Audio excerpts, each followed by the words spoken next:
Muy buenas tardes a todos, les damos las bienvenidas a todos aquellos que nos siguen por Zoom y a la gente que está acá compartiendo esta tarde con nosotros en un feriado por el 173 aniversario del fallecimiento del general don José de San Martín. Bueno, hoy tenemos el gusto de presentar al profesor Raúl Kanikovac, que ahora Luis se va a hacer cargo de hacer la presentación formal. Quienes lo saludan, Claudia Silva, vicepresidenta del Instituto Elevan, le damos la bienvenida y le voy a pasar la palabra a Luis para que haga la presentación correspondiente del disertante del día de hoy que nos va a hablar de las invasiones inglesas. Buenas noches a todos, muchas gracias Claudia. Bueno, este amigo a quien tengo el honor y el gusto de presentar no es un académico al uso y no se considera lo que se ha dado en llamar un intelectual. Se siente incómodo también cuando lo llaman profesor, a menos que se considere a la persecución de la verdad como una verdadera profesión. Raúl Kanikovac hace largos años que se dedica a estas cuestiones.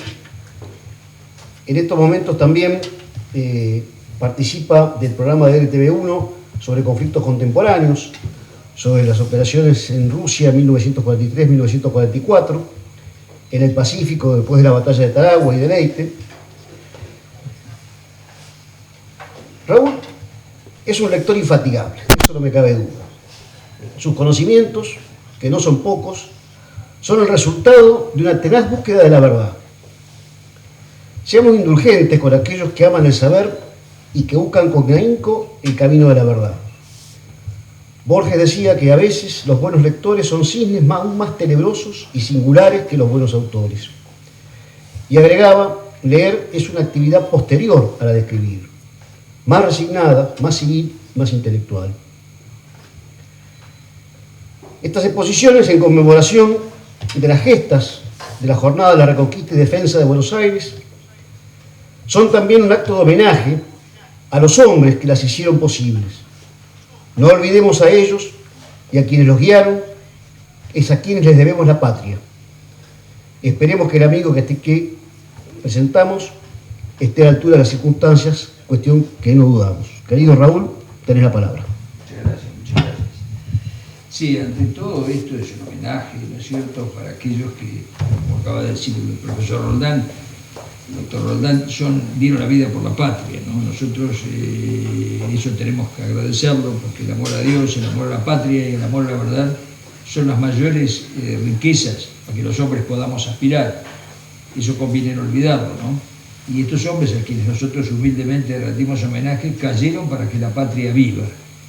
Así es como debemos recordar las gloriosas jornadas del 12 de agosto de 1806 y del 5 de julio de 1807.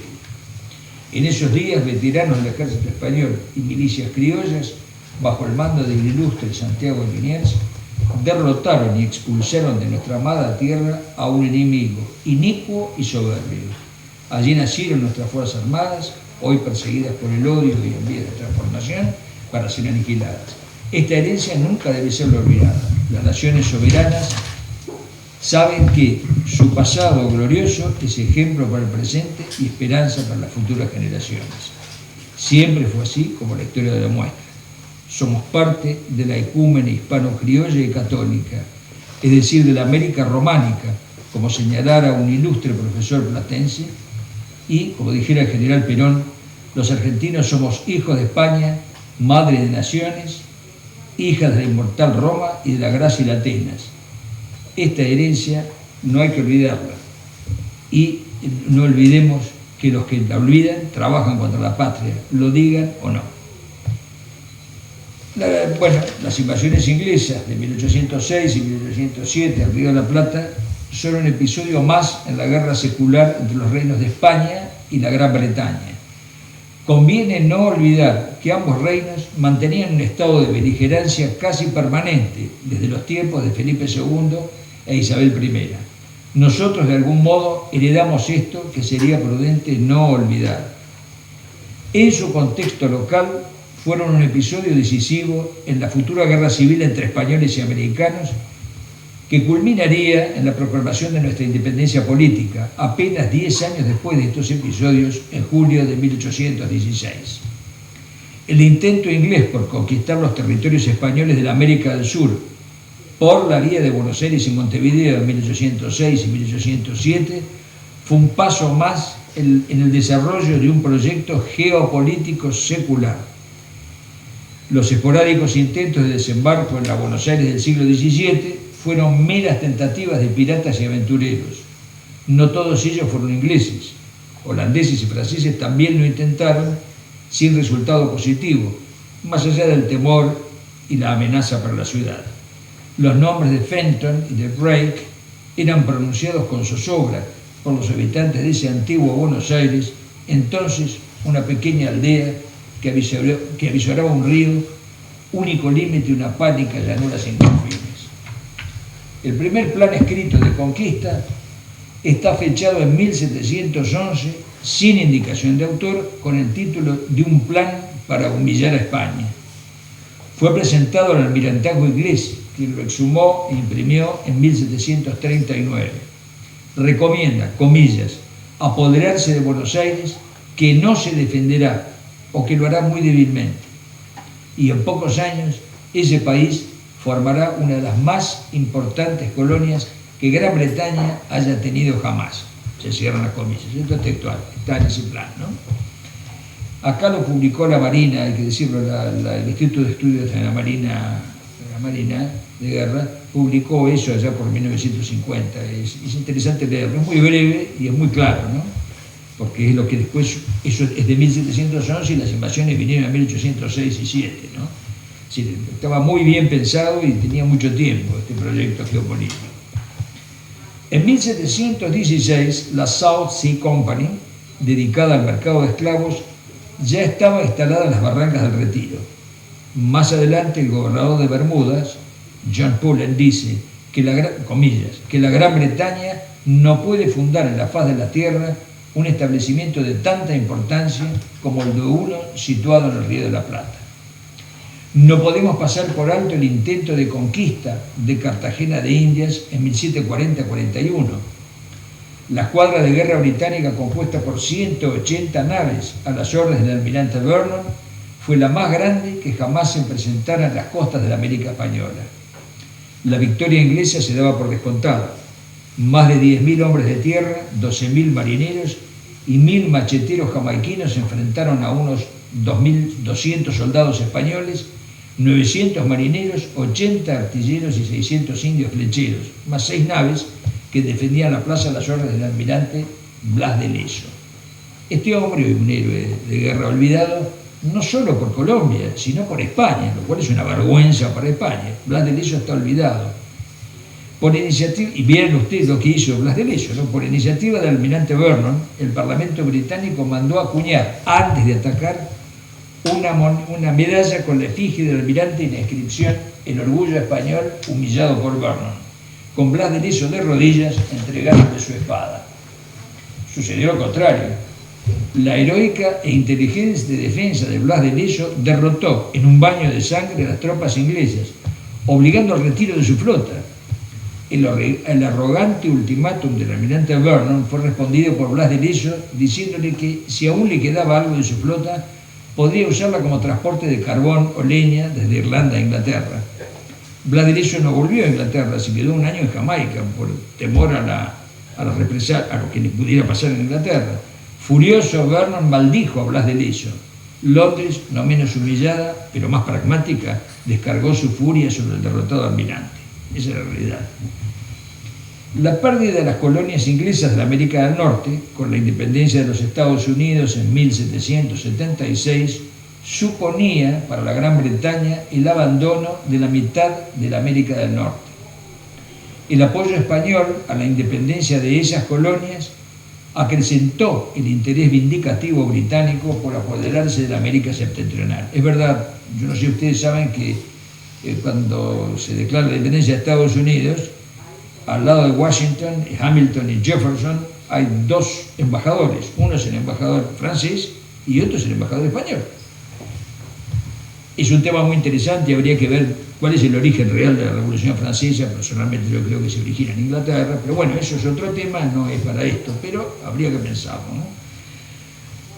La creación del virreinato El apoyo español a la independencia de esas colonias acrecentó el interés vindicativo británico por apoderarse de América Meridional.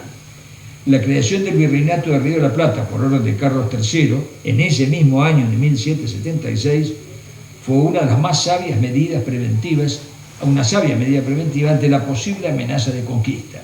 Este importante hecho, uno de los pocos aciertos geopolíticos españoles del siglo XVIII, no olvidemos que estaban los Borbones, fue obra en realidad de ese sabio político realista que fuera José de Galvez. Ambos reinos, España y Gran Bretaña, sabían de la importancia del Río de la Plata, llave geopolítica de la América del Sur. La llave geopolítica de la América del Sur está acá, el Río de la Plata, no está en otro lado, está acá. Todos, españoles, ingleses, portugueses, no tenían dudas sobre su importancia estratégica. Es evidente que el siglo XVIII no fue precisamente un nuevo siglo de oro para España. Funcionarios como José de Galvez o Pedro de Ceballos fueron la excepción. La España de Carlos IV, monarca inepto y poltrón, languidecía, conducida por políticos cortesanos y un enjambre de burócratas ineficaces. Era la crisis de la España borbónica, cuya lápida política y militar fue la batalla de Trafalgar en 1805. Basta recordar a Manuel Godoy, 1767-1851, el llamado Príncipe de la Paz, cuando en realidad fue el príncipe de las claudicaciones frente a Francia o Inglaterra. Aquello que se ganaba en batallas y campañas se perdía luego en sucesivos tratados. En este casi innumerable elenco de sucesivas declaraciones de paso de guerra, España casi siempre resultaba perdedora. Portugal era una pieza más en este complejo juego geopolítico. Como sabemos, por el Tratado de Methuen, firmado por las Cortes de Lisboa y Londres en 1703, Portugal quedaba sometido, de hecho, a los manejos geopolíticos británicos. Por lo tanto, Brasil pasaba a ser un territorio de la América del Sur, controlado también por los intereses británicos. Durante la campaña del futuro virrey Pedro de Ceballos contra la colonia del Sacramento y Río Grande en 1762, se produjo un ataque combinado anglo-portugués contra la colonia del Sacramento en enero de 1763, que fracasó. Es anecdótico esto, pero uno de los prisioneros que quedaron de ese fracaso eran dos hermanos que se llamaban Quintfeld, que se los conoce en Córdoba como Reina Fe. Esa familia quedó y se hizo cordobesa. El tratado firmado en San Ildefonso en 1777 entre Lisboa y Madrid parecía poner fin a estas disputas entre España y Portugal. Eran solo apariencias, ya que la Gran Bretaña no cejaba en sus intentos de apoderarse de grado o por fuerza de todo el imperio español en América. Un ejemplo de esto es el primer asentamiento británico en las Islas Malvinas, 1776-1770, resistido y expulsado por España en 1770, detalle más en esta secular lucha que conduciría años después al proyecto de invasión y sujeción del Río de la Plata a los intereses de Inglaterra. Intereses que no han desaparecido y que con otras formas se mantienen vivos hasta el día de hoy. Y van a seguir con la Antártida, van a seguir con el mar y con la Patagonia. Van a seguir, no terminaron. Es un conflicto que heredamos de España y está vigente. En el volumen cuarto de la Historia de América, de William Robertson, que yo tengo esa edición, vemos un mapa de Sudamérica con las Islas Malvinas ya denominadas Falkland Islands. Estamos hablando de 1770. En ese mapa de la América del Sur, las Islas Malvinas no tienen el nombre de Malvin, como aparecía en los mapas antiguos, sino de Falkland Islands, 1778. Conviene no olvidar que después de la ejecución de Carlos I de Inglaterra, el gobierno de Cromwell en 1688 permitió o toleró el desplazamiento de la aristocracia británica y su reemplazo por una nueva oligarquía. Desde entonces los antiguos imperios, reinos o estados y los pueblos que los componen pasan de ser sujetos históricos culturales más o menos soberanos para transformarse en objetos económicos financieros sometidos a la inexorable ley, entre comillas, de la oferta y la demanda. Desde ese punto de vista, los ciudadanos de un país son degradados a meros habitantes. hasta la condición de persona se eclipsa ante los convencionales intereses mayores de la finanza y de los mercados. La historia de estos últimos 3 siglos parece demostrarlo de modo elocuente, que lo digan si no las secuelas de guerras, genocidios y desapariciones de imperios y países frente a estas inicuas leyes del mercado y las finanzas, consideradas hoy tan naturales como el agua y el aire.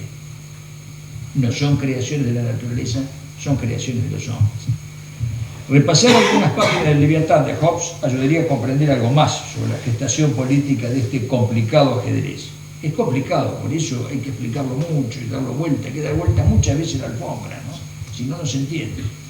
Conviene no olvidar que la crisis de la cristiandad, con la reforma, la contrarreforma y sus consecuencias, ya había dividido a Europa en un conflicto político-religioso que culminaría en la Guerra de los 30 años, 1618-1648. Esta guerra favoreció indirectamente a Inglaterra, ya que la secuela de devastaciones y muerte que afectó el continente no la sufrió de modo directo. Alguna vez leí, ya no recuerdo dónde, que durante la última década del siglo XVIII Inglaterra se autoproclamó corona del comercio mundial. Esta insólita e ilimitada extensión de una soberanía supone un desafío a todas las otras. Es una fórmula que postula un inevitable choque con cualquiera que considere que la soberanía de uno termina donde empieza la otra, o la ajena.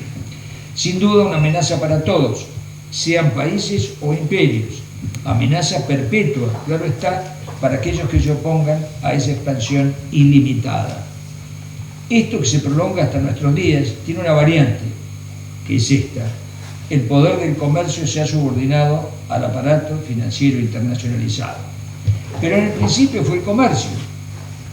Este, visto ya como aparato de dominio, se convirtió en cabeza de la política. Hoy la finanza conduce el comercio y como consecuencia la política. De este modo pasa a ser la última ratio de dominio sobre cualquier tipo de soberanía. Entonces el comercio argumentaba la necesidad de intercambio de productos y bienes como algo regular o inevitable en la vida de los diversos pueblos.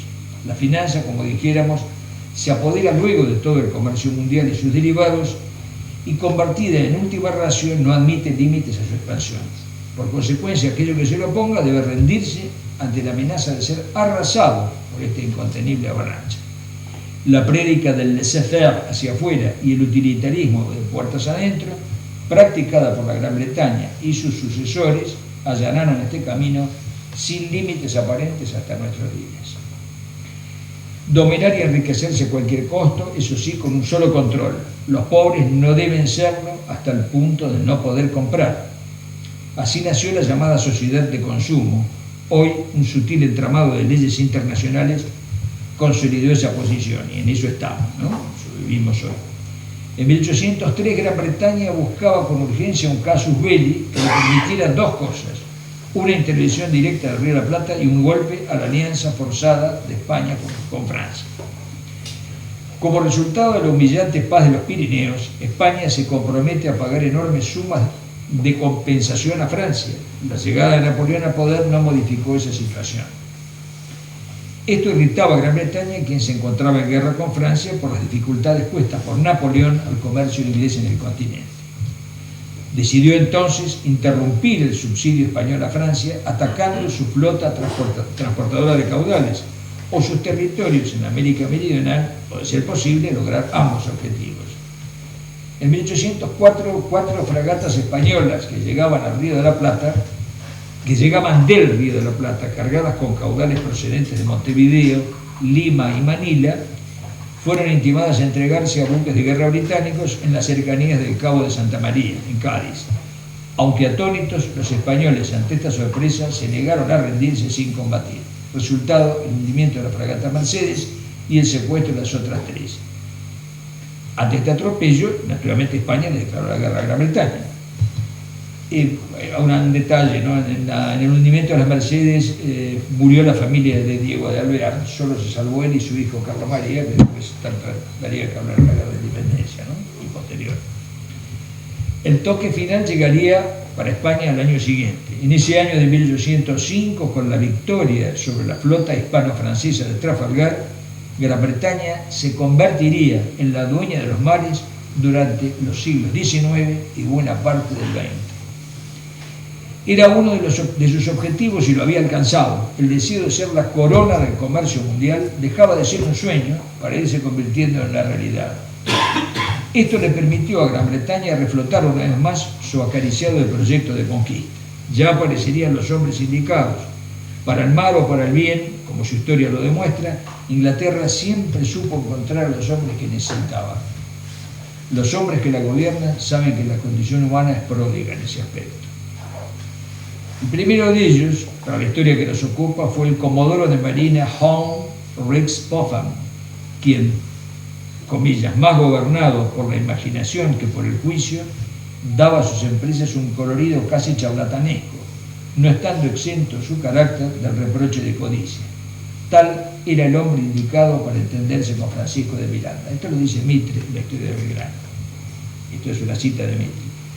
El otro, diríamos, idealista providencial, fue el aventurero venezolano Francisco de Miranda, quien, como sabemos más tarde, influyó en la independencia de la América Española. Este hombre, nacido en Caracas en 1750, luego de su ingreso en el ejército fue destinado a participar en la independencia de los Estados Unidos. Por sospecha de contrabando, el gobierno español lo dio de baja en 1782, y así comienza la carrera del portavoz de la independencia o del cambio de mano en América del Sur. Miranda y Popham se entendieron sin dificultad. Ya de 1793 el gobierno británico, del entonces primer ministro William Pitt, tenía puestas sus intenciones en la destrucción del Imperio Español en América. Intenciones no solo mercantilistas, sino, como ya dije, vindicativas por la independencia, ¿no?, de Estados Unidos. Querían vengarse, y era un buen pretexto este también, ¿no? Este brillante estadista, a quien Mitre, William Pitt, ¿no?, a quien Mitre en su historia de Belgrano califica como, comillas, campeón y apóstol de la libertad humana en ambos mundos, se puso en contacto con Miranda y Popham. Con estas palabras, es curioso, ¿no?, porque Mitre, diciendo esto, se convierte en apologista involuntario de las invasiones inglesas, y sin sospecharlo, en proto-apologista del futuro Winston Churchill. Recordemos que Churchill sostuvo en 1942, en un discurso en el Parlamento británico, que se puede leer en los diarios de la fecha, que la Argentina debía su independencia a la ayuda prestada por la Gran Bretaña. Lo dice Churchill. Esto se puede leer en la prensa local de esa época. Yo lo he leído ahí en la prensa, o en La Nación, porque salieron los dos. Pitt y Miranda acordaron un proyecto a poner en práctica en el momento oportuno. Una expedición, esto es muy interesante, una expedición de 10.000 hombres provistos por los Estados Unidos, con el apoyo de una escuadra inglesa. Es curioso, Estados Unidos se había independizado, pero Inglaterra ya se acercaba a Estados Unidos intentando convencerla de que hiciera las paces profundas, o las paces geopolíticas, digamos. Pero esto fracasó porque, tal como nos cuenta Mitre, como contraprestación, la Gran Bretaña se vería compensada por 30 millones de libras esterlinas, más ventajas territoriales y comerciales de las que debían participar igualmente los Estados Unidos. Miranda se puso en contacto con Hamilton, quien en principio se mostró entusiasta, pero hubo desinteligencias entre ellos que hicieron que los Estados Unidos dijeran que no y insistieron en la empresa. Acá hay un dato extraño, porque acá es muy intrincada esta política internacional, y hay un dato extraño que no es menos interesante para nosotros, que es la presencia de los expulsos jesuitas en este complejo entramado político. Como sabemos, los jesuitas fueron expulsados de los dominios españoles en 1767. Luego, en 1773, el Papa Clemente XIV, en el breve Dominus ac Redentor, declaró su extinción a perpetuidad. Dice Carlos Roberts, en su historia de las invasiones inglesas, comillas, aparecen como aliados de la Gran Bretaña en alguna forma misteriosa, contra la corona española. El gobierno inglés tomó sus servicios a muchos de ellos para intervenir en los asuntos sudamericanos. La corona española tenía mucho temor por lo que pudiesen hacer en América, especialmente entre los indios, igual que hoy. La revolución en el Alto Perú de 1780-83, encabezada por Tupac Amaru, parecía haber sido fomentada por los jesuitas, y el gobierno inglés haber tenido aviso anticipado de ella. Cito a Roberts, ¿no? En 1785 Miranda consiguió una lista de los ex jesuitas en Roma, donde figura Juan Pablo Vizcardo de Guzmán y otros que el gobierno inglés tomó a su servicio. La carta a los españoles americanos de Vizcardo, del jesuita Vizcardo, recorrió el mundo y tuvo enorme resonancia. Cierro las comillas. La incesante secuela de guerras y paces pactadas y despactadas entre Gran Bretaña y España dificultaron el proyecto inglés hasta 1805. Consumada la victoria de Trafalgar, los ingleses se consideraron con las manos libres, en este caso sería con los mares libres, porque eran los mares los que quedaban libres, para llevar a cabo sus intenciones.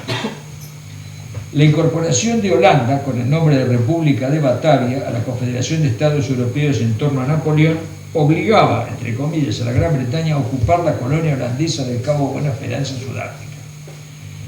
Una expedición al mando del comodoro Popham tomó posesión del cabo a fines de 1805. Si bien no tenía órdenes explícitas, la aventura lo tentaba.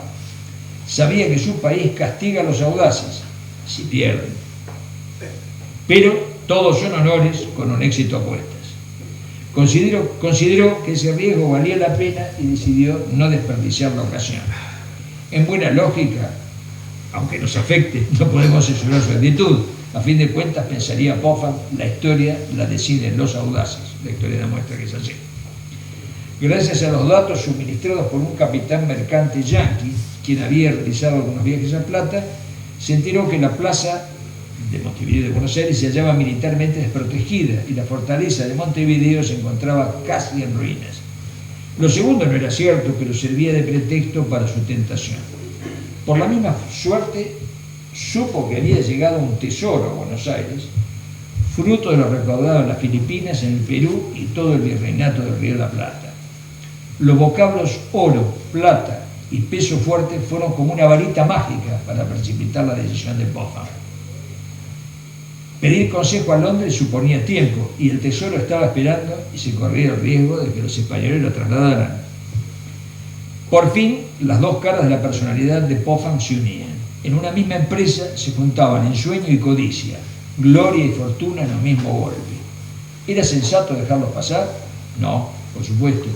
La audacia pondría lo que faltaba. Más adelante el diario El Times calificaría a Popham de tan Marte cuan Mercurio, o sea, tan guerrero como comerciante, lo cual es verdad. Esa es su personalidad, su biografía es así, ¿no? Gracias a su elocuencia logró vencer los escrúpulos del general Burr, gobernador militar del Cabo, para que le cedieran las tropas de élite. El regimiento 71 de infantería escocesa, los Highlanders, distinguido en la defensa de San Juan de Acre frente a Napoleón. Eran alrededor de 800 hombres, pocos para tomar una ciudad que juntaba, según censos más o menos precisos, aproximadamente unos 50.000 habitantes. Un pueblo. Consiguió además echar mano a tropas de artillería y dragones, junto a algunos mercenarios disponibles en el Cabo.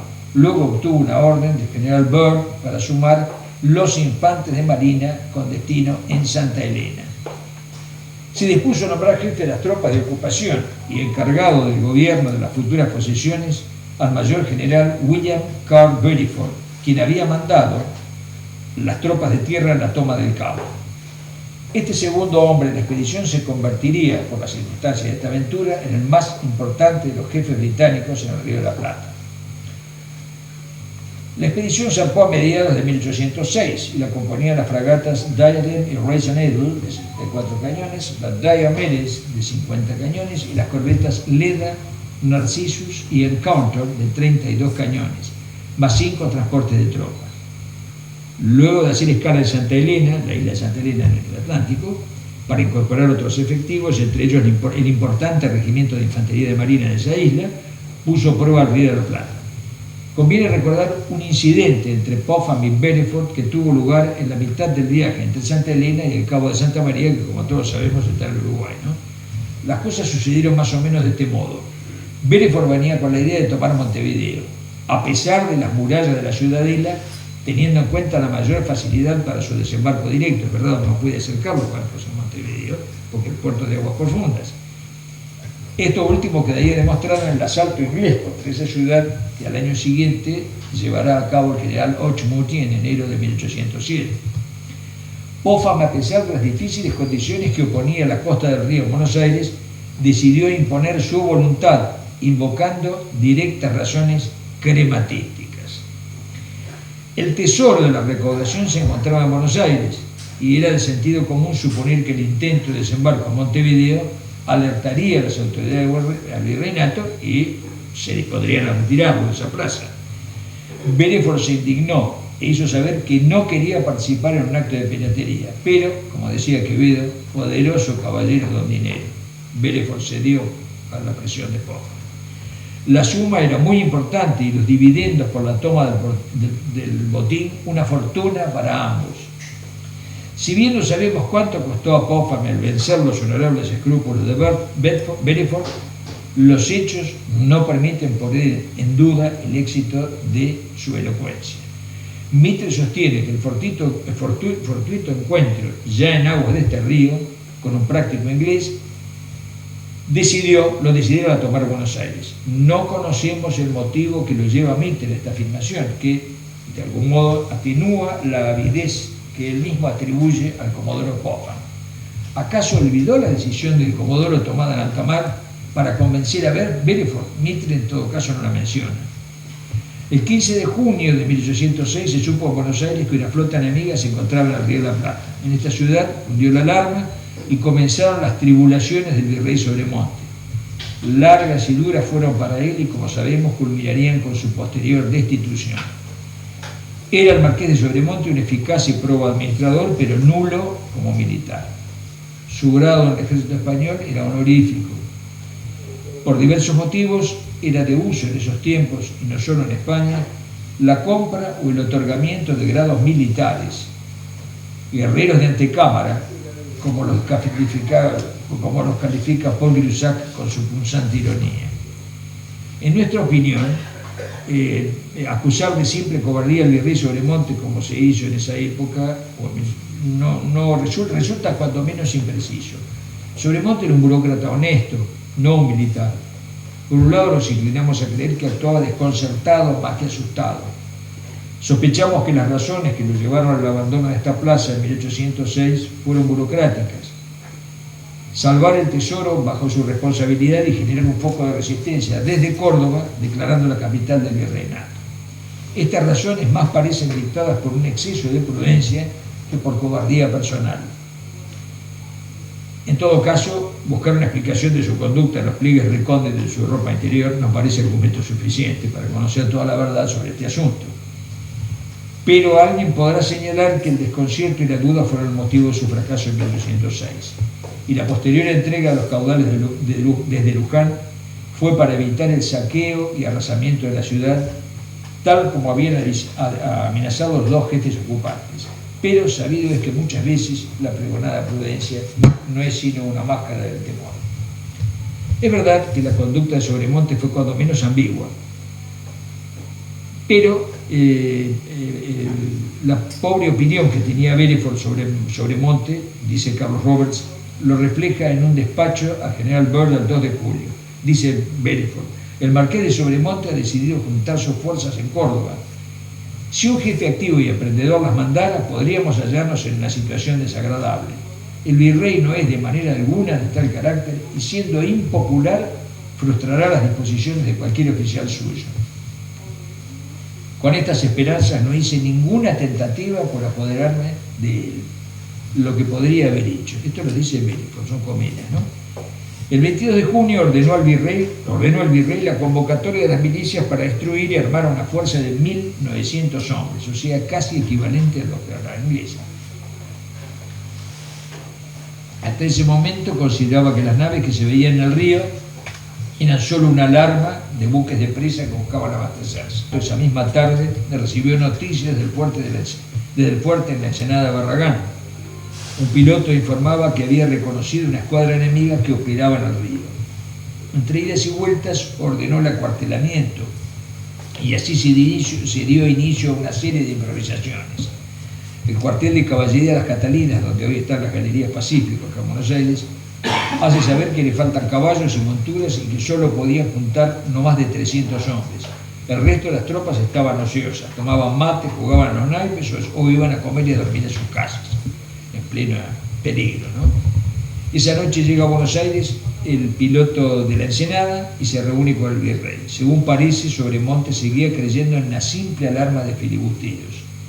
Toma algunas providencias, envía a la Ensenada al capitán de navío Santiago de Liniers. Mientras Liniers intenta averiguar si las naves son inglesas o holandesas, comprueba que éstas se alejan hacia la reducción de los Quilmes, que es el pueblo de Quilmes, y el 24 informa al virrey. Ese día se prepara Sobremonte para festejar el cumpleaños de su yerno, que finalizará esa noche con la representación de la comedia El Cid de las Niñas de Moratín, y estando en el teatro recibió la noticia de las naves ancladas frente a la playa de Quilmes. Luego se retiró al fuerte a descansar, se fue a dormir, una cosa increíble, ¿no? En la mañana del 25 se tocó Generala y se dispararon 3 cañonazos del fuerte. Eso fue, al decir de todos, la más espantosa confusión. Fusiles que no funcionaban, municiones que no coincidían con el arma, 4 cartuchos por persona, la torpeza de dar libertad a los presos para engrosar las filas y una larga lista de etcéteras a cual más desatinada. El virrey, luego de observar la flota enemiga desde el fuerte, ordenó al inspector de armas, brigadier Pedro de Arce, que se trasladara a los Quilmes con una tropa de 80 blandengues y 120 voluntarios de caballería de frontera. La mayor parte armados solo con pistolas y sables, según Carlos Roberts, más 4 piezas de artillería. Mientras estos acampaban en la barranca de Quilmes, pudieron observar el desembarco inglés en la playa sin poder hacer nada para impedirlo. Los ingleses, al decir de Paul Grusac, ejecutaron su laborioso desembarco con la misma tranquilidad que en una isla desierta. El enemigo puso en tierra entre 1.600 a 1.800 hombres, más 8 piezas de artillería. Como estaban obligados a atravesar 2 kilómetros de bañado, todavía hay un bañado allí en los bajos de Quilmes, visto que oscurecía, se tomó la decisión de acampar esa noche en la playa. Según los observadores, durante ese día se vio a unos jinetes procedentes de Buenos Aires avanzar por la playa en dirección a las tropas inglesas. Estos, según Roberts, habrían sido enviados por Guillermo Pío White para que sirvieran como guías a las tropas invasoras. Al aclarar el 26, el brigadier Arce ordenó formar en batalla sobre la barranca para intentar, como dice Grusac, a deshora lo que durante el desembarco habría sido eficaz. El pobre Arce formó en batalla a sus casi 500 hombres frente al enemigo que surgía de entre los pajonales y los pantanos. Los disparos de los cañones de Arce produjeron algunas bajas ineficaces ante tropas veteranas, que solo sirvieron para que el Regimiento 71 y los batallones de Marina avanzaran resueltamente. Allí fue donde las fuerzas de Arce se desbandaron y emprendieron la fuga, arrastrando en su impulso a su propio jefe, que vociferaba, de acuerdo con el relato del coronel Pedro Cerviño: yo mandé tocar retirada, no desordenada fuga. ¿Qué dirán las mujeres de Buenos Aires? Estaba preocupado por la opinión de las mujeres. Después voy a comprobar que esto es la preocupación real. Mientras tanto, el virrey, observando desde el fuerte, preguntaba cuántos cañonazos se habían disparado y exclamaba: no hay cuidado, los ingleses saldrán bien escarmentados. Así lo declaró el alférez José de Castro, tal como figura en los papeles de la colección Coronado, en los archivos, ¿no? Los derrotados de Quilmes se presentaron en el puente de Galvez diciendo que las tropas inglesas estaban formadas por 4.000 hombres, cuando no eran más que 1.680, ¿no?, disciplinados y aguerridos, y que pronto los tendríamos del otro lado del puente. Allí los esperaba el triste virrey, acompañado del brigadier José Ignacio de la Quintana y de otros solemnes colaboradores del desquicio, por decirlo con el siempre eficaz sarcasmo de Grusac. El asalto inglés a Buenos Aires los días 27 y 28 de junio de 1806 fue poco más que un ejercicio de maniobras para las tropas invasoras. En cuanto a la defensa, una cuasi perfecta combinación de asombro, improvisación, ineptitud y desconcierto.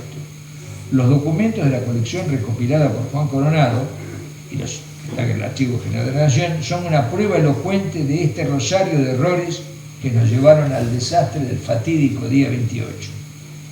Recordemos algunos: falta de caballos, monturas y municiones para las tropas de caballería, según informa el cabildante José de Llano; falta de bueyes para trasladar los cañones del cuartel del Retiro hacia las quintas de Alza y Marcó del Pont, en Barracas; para la línea de defensa del Riachuelo; contraorden del virrey para retirar los cañones que tanto esfuerzo costó trasladar; incendio del puente de Galvez con el enemigo al frente, y un sinfín de desatinos que no podían sino conducir a la derrota.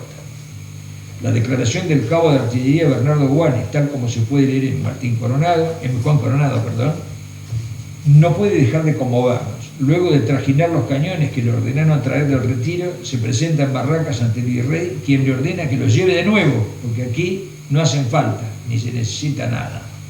El joven cabo criollo, luego de protestar que son los mejores cañones que hay para esta defensa, responde conmovido: si ya no se necesitan, cuando el enemigo está enfrente, será porque estamos perdidos o porque su excelencia nos habrá vendido a todos. Estas palabras dejaron tan estupefacto a Sobremonte que cayó al suelo, y cuando se incorporó gritó a los oficiales: tírenle, mátenlo. El cabo, sin asustarse, contestó: que lo hagan, prefiero morir en este sitio a que me maten los enemigos sin hacer resistencia.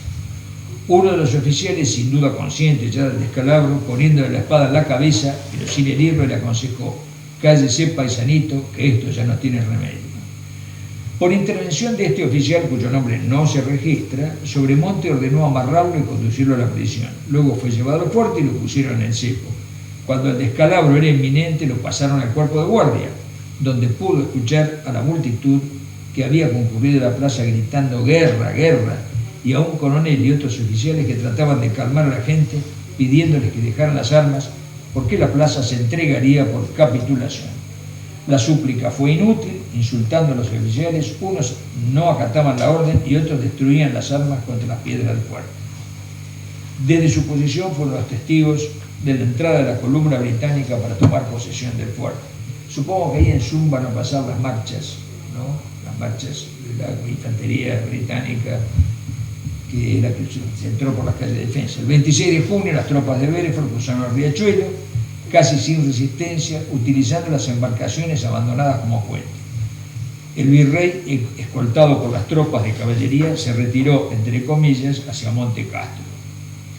O sea, más o menos hasta la estación Plaza de los Virreyes, ¿no? La ya existente picardía porteña supo despedirlo. Al primer cañonazo de los valientes, disparó Sobremonte con sus parientes. Antes de partir, delegó el mando de la ciudad a su pariente, el brigadier José Ignacio de la Quintana. Los intentos de este encargado de la derrota por lograr una capitulación honrosa, o siquiera ventajosa, fracasaron. Acompañado por Guillermo Pío White, alcanzó a Belfort ya en las cercanías de la residencia de San Telmo, para obtener una firma o al menos una palabra de honor. Con prisa y sin firmar nada, Belfort respondió que el honor, la religión y las personas y la propiedad privada serían protegidos, previa entrega del fuerte y del tesoro. Pidió, eso sí, que se reunieran las autoridades de la ciudad para el traspaso del mando. El viernes 27, a pesar de la lluvia, desfilando por la calle Mayor o de la residencia, que es la calle Defensa, al son de gaitas, pífanos y tambores, entraban las columnas enemigas a tomar posesión de Buenos Aires. Sería un poco más de las 3 de la tarde de ese día triste y lluvioso, cuando Belfort se presentó en el fuerte. Allí lo esperaban las autoridades para entregarle la ciudad. En la calle, el vecindario, sumido en la impotencia y la humillación, lloraba la derrota. Manuel Belgrano fue testigo y partícipe de este llanto, según nos cuenta en su autobiografía. Otro testigo del estado de ánimo popular fue el capitán Gillespie. En su relato, Buenos Aires y el interior, 1806-1807, nos cuenta que esa noche los hambrientos oficiales ingleses fueron a comer a la fonda de los Tres Reyes, en la calle del Santo Cristo, que hoy es 25 de mayo. En el mismo local, aunque en mesas separadas, comían oficiales invasores y locales. La hija del dueño, que a duras penas podía contener su ira, estalló contra los oficiales nuestros. Señores, les dijo, nos podían haber avisado que tenían la intención de entregar nuestra ciudad de ese modo tan cobarde.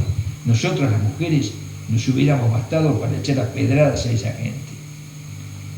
El capitán Gillespie nos dice que fue este el primer síntoma de que todo no iba a ser tan fácil. El sábado 28 a las 9 de la mañana la bandera de la Union Jack era izada en el fuerte de Buenos Aires. A partir de ese momento, y por derecho de conquista, durante 46 días fuimos parte del Imperio Británico.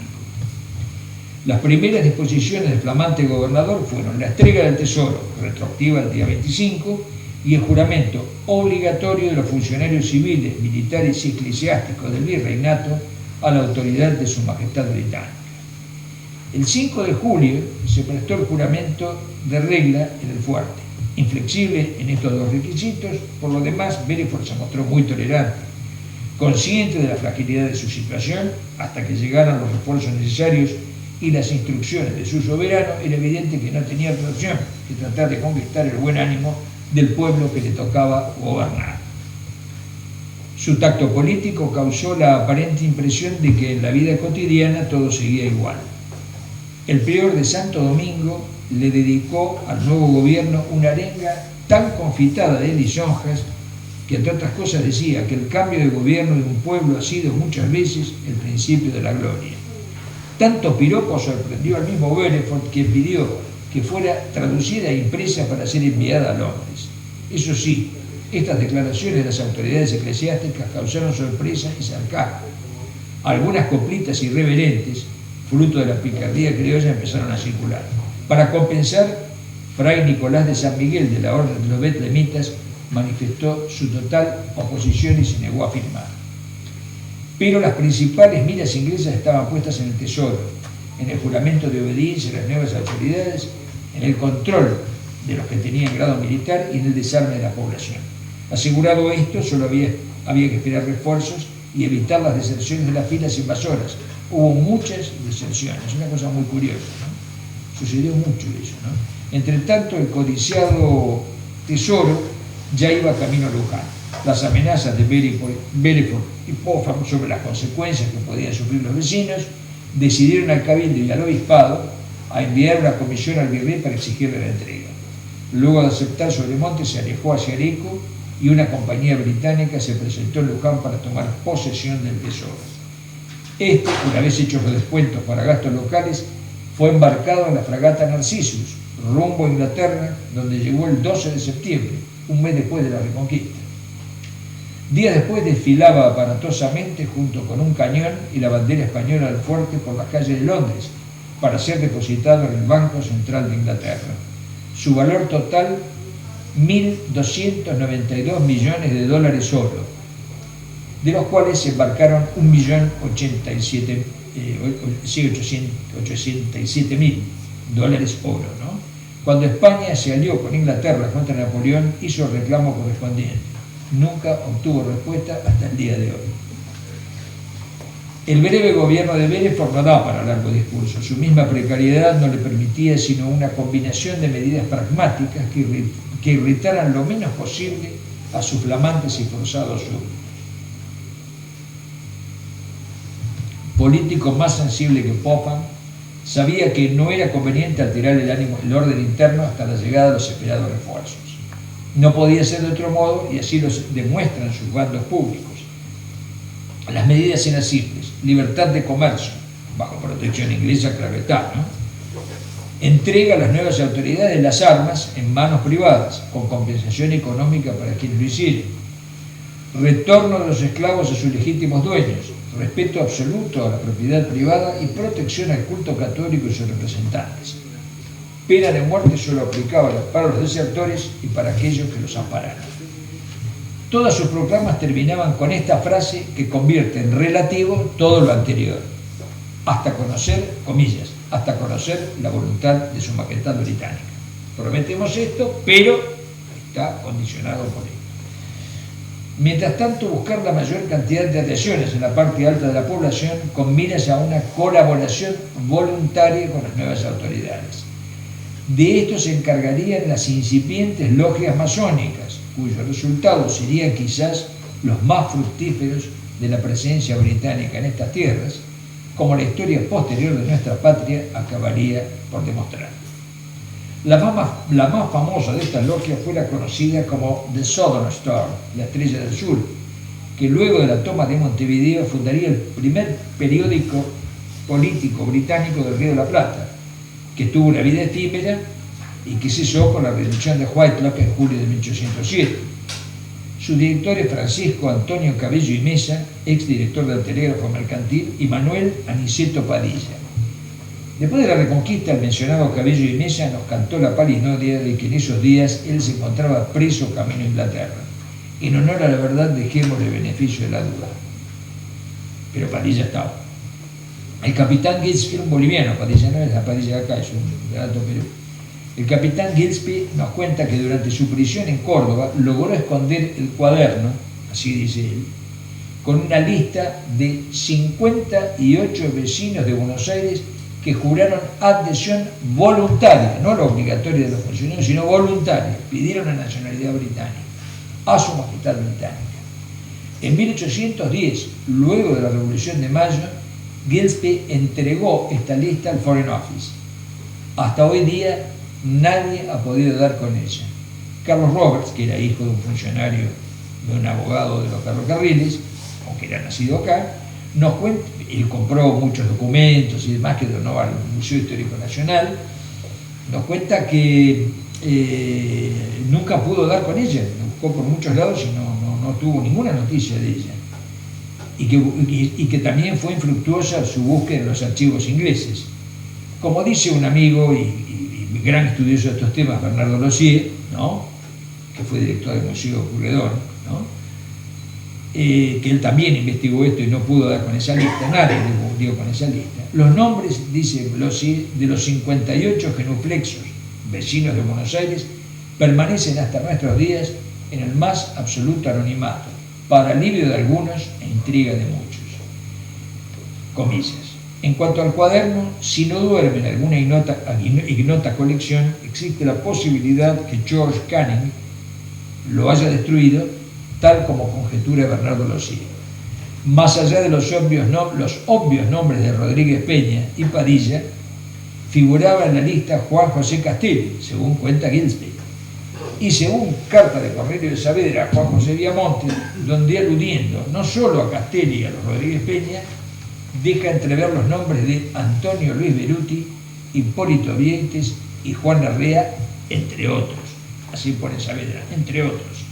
Dice Saavedra, no dudemos ni olvidemos que estos fueron afectísimos a la dominación inglesa. Esto lo cuenta Bernardo Lossier en una biografía de Belefort que tengo ahí en el portafolio, bueno, no la saqué.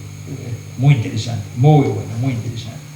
Otro decidido partidario de la opción inglesa fue Bernardino Rivadavia, quien en carta a Florencio Varela lamenta el fracaso de las negociaciones entre Castelli y Belefort, según nos cuenta Lossier en su ya citada biografía. No obstante, no era fácil para los invasores hacer creer a la población que su intención era liberarlos del yugo español. El carácter obligatorio del juramento que se debía prestar al rey Jorge III y la incautación del tesoro eran más que elocuentes. Comenzaron las dudas y hasta algunos de los genuflexos se pasaron de bando. Manuel Belgrano, miembro del consulado, quien se había ausentado de la ciudad para no prestar juramento, Belgrano no prestó juramento, aunque in pectore era partidario de independencia, hizo saber a Belefort que querían el amo viejo o ninguno. La calma era solo aparente. Mientras los oficiales ocupantes eran agasajados por algunas familias y muchas mujeres asistían a los desfiles y conciertos de la fanfarria de la banda del regimiento del 71 en el Paseo de la Alameda o el Teatro Alem, el pueblo y el bajo clero detestaban la presencia extranjera. Muchas son las anécdotas al respecto, entre otras la de la Mariscala del 71, recopilada por Manuel Bilbao, o una sugestiva carta de la luego famosa Mariquita Sánchez de Thompson. La incitación a la deserción era constante, cuando no el simple apuñalamiento nocturno en las cercanías de las abundantes pulperías. Varios proyectos de expulsión comenzaron a gestarse, algunos francamente disparatados, como la idea de origen hispánico de volar el fuerte y el ocupado cuartel de patricios con carga de dinamita, o la otra más criolla de asaltar el fuerte en una poblada y acuchillar a toda la guarnición británica. En esos aspectos comenzaba a sonar el nombre del alcalde, don Martín de Álzaga, sabiendo que Belefort y Pac solían salir a cabalgar juntos, planearon secuestrarlo junto con Martín Rodríguez. Mientras tanto, en el convento de Santo Domingo, el 1 de julio de 1706, según consta en actas, un hombre, nuestro hombre, se encomendaba a la Virgen del Rosario y proyectaba la recuperación de la ciudad perdida y la ofrenda de las banderas capturadas al enemigo. Su prisa hacerlo antes de la esperada llegada de los refuerzos pedidos por los invasores, porque Belfort pidió refuerzos, como es natural, ¿no? Con 1.600 hombres no podía, tenía que estar muy quietito y cuidarse mucho lo que hacía. Y bueno, Liniers se excusó, ¿no? Por ausente, dijo que estaba ausente y que había conseguido no prestar juramento a las autoridades de ocupación porque dejó correr la voz de que su carrera en las armas había terminado. Alegando que tenía una numerosa familia que mantener, declaró públicamente su intención de dedicarse al comercio junto a su suegro, el rico comerciante Manuel de Zarratea. Aprovechando la amistad que tenía con Guillermo Pío White, anterior a las invasiones, por supuesto, la quinta de Liniers, que fue cuartel general inglés en la segunda invasión, era la quinta de White. Liniers se la vendió porque necesitaba plata, en 1804, ¿no? Y con Edmundo O'Gorman, ambos socios comerciales de los ingleses, le sirvieron de cobertura. Sin olvidar también la íntima amistad que le unía a la mujer de este último, la mujer de O'Gorman, la pícara francesita Ana Perichon de Vendée, escandalosa comidilla en esos días de la Gran Aldea. Abuela, dicho sea de paso, de la futura Camila O'Gorman. Un banquete ofrecido por Zarratea y Belfort para agradecer la devolución de las embarcaciones privadas a sus legítimos propietarios, contó con la presencia de Liniers, quien aprovechó la ocasión para hablar de sus proyectos comerciales a Belfort. Sintiendo sus espaldas más o menos cubiertas, Liniers continuó con su proyecto de expulsar al invasor. Otro rico comerciante y hacendado, movido por la intención de independizar estas tierras con el apoyo de los ocupantes, tomó contacto con Belfort y Popham. Desengañado, sobre todo con Popham, decidió sumarse al proyecto de Liniers. Su nombre, Juan Martín de Pueyrredón. A este encargó Liniers el reclutamiento de voluntarios de caballería. Entre tanto, el virrey de Córdoba, declarada capital provisoria, intentaba juntar milicias en esa provincia y en Catamarca, con enfáticas proclamas, verdaderos certificados de incapacidad y compromiso, de infalibles derrotas, dice Grusac, y faltos de armas adecuadas preparaban una verdadera armada branca leone, en su mayor parte arrancada por la fuerza a pacíficas huestes más aptas, en el mejor de los casos, para la farmacopea serrana. Esta última opción era la que menos preocupaba a Belfort, vista la pobre opinión que tenía del caduco e impopular virrey. Visto que la flota británica dominaba el río, sabía o suponía que por obvias razones de seguridad el gobernador de Montevideo, general Pascual Ruiz Huidobro, no podía abandonar esa plaza, pero lo que le quitaba el sueño era la súbita desaparición de Santiago Liniers, mucho más cuando supo de su traslado a la banda oriental. La primera alarma importante fue en la noche del 31 de julio. Belfort concurrió al teatro acompañado de una fuerte custodia, ya que corrían rumores, según relata Carlos Roberts, sobre un posible secuestro del flamante gobernador. Al volver, supo por un espía que Pueyrredón había juntado alguna tropa de caballería en el caserío del Perdriel, hoy partido de San Martín, reunió 550 hombres del regimiento 71 y de la infantería de marina de Santa Elena, más 6 piezas de artillería, y guiado por el alcalde Francisco González, uno de sus espías, se dirigió a Perdriel. Allí había acampado Pueyrredón con 24 artilleros, 40 infantes de apoyo, algunos blandengues y el gauchaje de los alrededores. Se encontraban a las 8 de la mañana. Martín Rodríguez dio el aviso de la sorpresiva presencia británica. El combate fue una escaramuza que duró poco más de media hora. Belfort, como corresponde, ordenó colocar la artillería en el centro y desplegar los flancos a la infantería. Poco le costó poner en confusión a la caballería patriótica. A la caballería patriota sucedió que Pueyrredón, al ver la dispersión, decidió cargar contra el propio Belfort. La guardia inglesa, advertida, mató el caballo de Pueyrredón y Lorenzo López, el alcalde de Pilar, lo rescató en Acas, lo que despertó la admiración del jefe inglés. En su parte, Belfort dice: el enemigo daba frecuentes víctores, pero logramos vencer su resistencia, que no estaba en relación con el aspecto que presentaba. Liniers no dio mayor importancia al resultado de este entrevero, como se le llama a estos encuentros breves e intensos, al recibir al acongojado Pueyrredón, quien de inmediato se trasladó a la colonia del Sacramento. Para Belfort, por el contrario, la preocupación iba en aumento. El tiempo en sus dos aspectos, cronológico y meteorológico, le jugaba en contra. Los esperados refuerzos no llegaban y el clima impedía que Popham pudiera cerrar al río a la flotilla patriota. Para colmo, el temporal había convertido los caminos en lodazales. Si Liniers cruzaba el río, se le hacía imposible dejar la ciudad para batirlo a campo abierto, tal como lo hace constar en sus partes. Habiendo cesado la lluvia el día 8, dice Belfort, salí para comprobar si era posible marchar contra el enemigo, pero vi que era absolutamente imposible. Entre tanto, ¿qué hacía Liniers? Luego de pasar la noche completa en oración en el convento de los Recoletos, el 10 de julio había partido del puerto de las Conchas, hoy Tigre, con destino a Montevideo, para combinar su proyecto con el gobernador Ruiz Huidobro. Las objeciones del gobernador y de los jefes militares de Montevideo fueron superadas por la proverbial simpatía, sabiduría y buen sentido que caracterizaba a Liniers.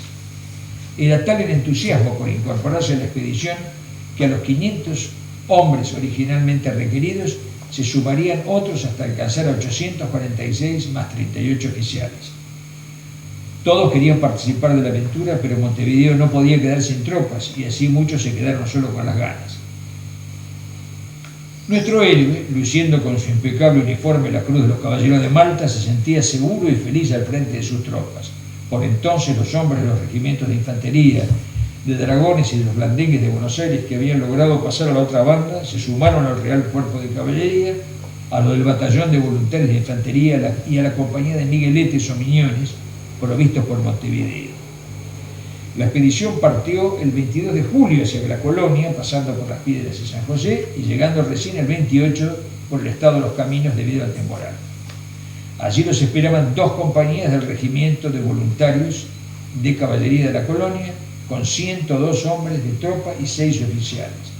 En la noche del 23 al 24 habían zarpado de Montevideo 4 lanchas de abordaje, con 700 marineros, a las órdenes del capitán Jean-Hippolyte Mordet, corsario francés al servicio de España, destinado al Río de la Plata, que logró burlar la vigilancia de la flota inglesa, presentándose en Liniers el mismo día 24.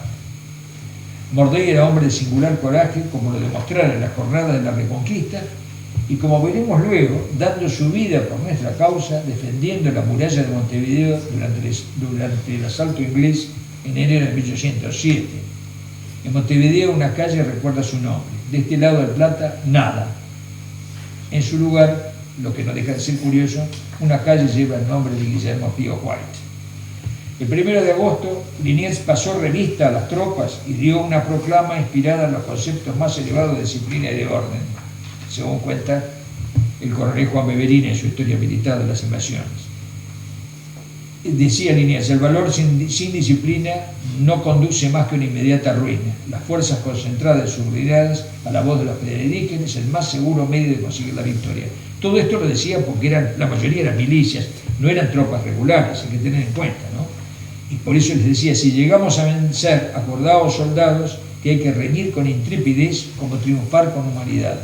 El enemigo vencido es nuestro hermano y la religión y la generosidad de todo buen español le hace como tan natural estos principios. Esto lo decía, ¿por qué decía estas cosas? Porque sabía que las milicias pueden desbordarse, como sucede en todos los lugares del mundo donde no hay una disciplina militar. Sabias palabras para ser pronunciadas ante una tropa en su gran mayoría bisoña y sin disciplina. La plana mayor de la Fuerza de la Reconquista quedó constituida del siguiente modo: comandante, capitán de navío don Santiago Liniers; segundo comandante y jefe de la escuadrilla, capitán de fragata Juan Gutiérrez de la Concha; y los ayudantes, Hilarión de la Quintana y Juan José Viamonte. No pudiendo embarcar el primero por las condiciones climáticas, lo hizo el 3. Su intención era desembarcar en la Punta de los Olivos, hoy la localidad de Martínez, en San Isidro, en la proximidad de la estación Anchorena del actual Tren de la Costa. La sudestada complicó esta posibilidad y entonces se enderezó hacia las Conchas, o sea, Tigre. desembarcando frente a la casa de José Martín Goyechea, donde hoy se encuentra el Museo de la Reconquista. Hay que tener en cuenta que el río del Tigre tenía un curso diferente al actual. Allí se unió con el capitán Lucas Vivas, con 50 hombres montados, y el mayor Olavarría con 100 blandengues, de los dispersos del perdido. Con esta gente se constituyó el cuerpo de voluntarios patriotas de caballería bajo las órdenes de Juan Martín de Pueyrredón. Luego de la Reconquista pasaron a denominarse húsares de Pueyrredón. Después de acampar en las Conchas, el día 6 trasladó sus tropas a San Isidro, a donde está hoy la quinta del museo, ¿no? Ahí cerca del museo, ahí estuvo en esa zona. Disipados los rumores sobre una posible salida de Belfort a campo abierto, inició su marcha por el camino del llamado Fondo de la Legua, hacia la Chacarita de los Colegiales, donde se presentó el 9.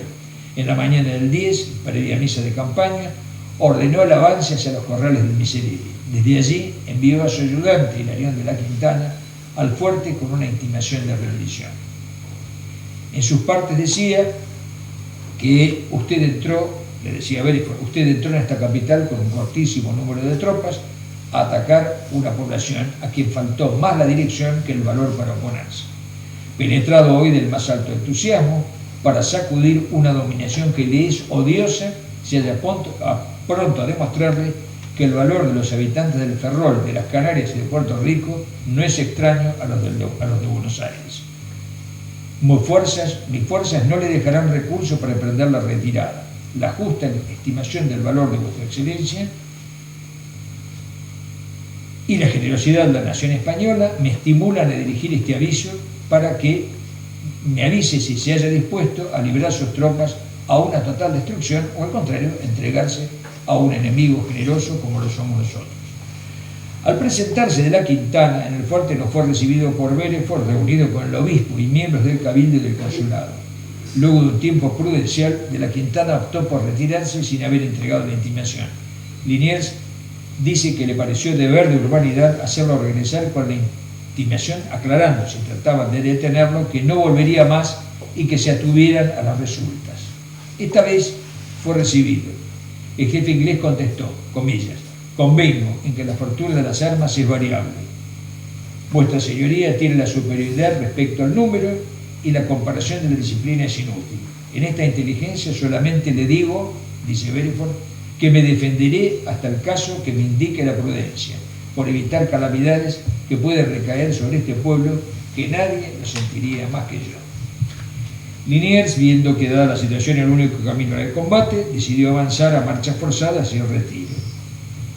En su parte del 20 de agosto dijo que el camino que conduce de Miserere al retiro, con el rodeo por la Recoleta, es malísimo, entre quintas, albardones y bastantes pantanos, lo que hubiera trazado infinito mi marcha si una multitud del pueblo no se hubiese arrimado a la artillería para arrastrarla con sus propios cuernos. La exigua guarnición inglesa del retiro fue rápidamente derrotada. Una vez instalado allí, Liniers ordenó el asalto final a la ciudad con dos paradas estratégicas. La primera en el atrio de las Catalinas y la segunda en el atrio de la Merced. Belfort no era hombre de dejarse estar frente a los acontecimientos y decidió lanzarse con sus tropas por la calle del Correo, hoy Florida. Al llegar a la calle de San Nicolás, Florida y Corrientes, la calle de Corrientes se llamaba San Nicolás, el cañoneo desde el Retiro y las calles circundantes lo obligó a replegarse hasta la calle de Santa Lucía, hoy Sarmiento. Desde allí, viendo el enorme costo en bajas, decidió volver al fuerte para sostenerse frente al inevitable asalto patriota. Otra preocupación lo carcomía, la casi remota posibilidad de reembarque en la ensenada de Barragán. El estado de los caminos y el creciente cerro del cerco patriótico fuera de la ciudad lo hacían impracticable. Su plan entonces fue el siguiente: concentrar todas las fuerzas en el fuerte, en la Plaza Mayor, con epicentro en la Recoba, en el Cabildo y en la Catedral, reforzando con artillería todas las bocacalles que dan a la plaza.